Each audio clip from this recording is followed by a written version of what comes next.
First, log into your WordPress dashboard using your current username and password. Once you are logged in, head over to the left side of the screen, click on the Users tab, then select the profile from the drop down menu.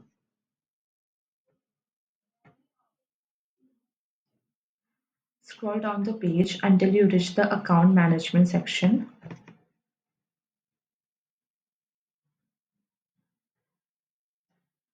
Here you will see an option to generate new password or set new password. Click on the button Set New Password.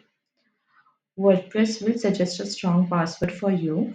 You can use this password or replace it with one of your choice by typing directly into the password field.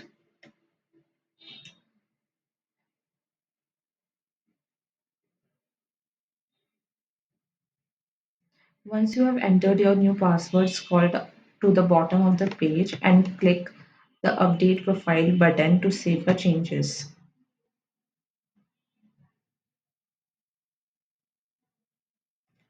Remember to copy the password safely somewhere else. Make sure to use your new password the next time you log in, and that's it. You have successfully changed your password in WordPress.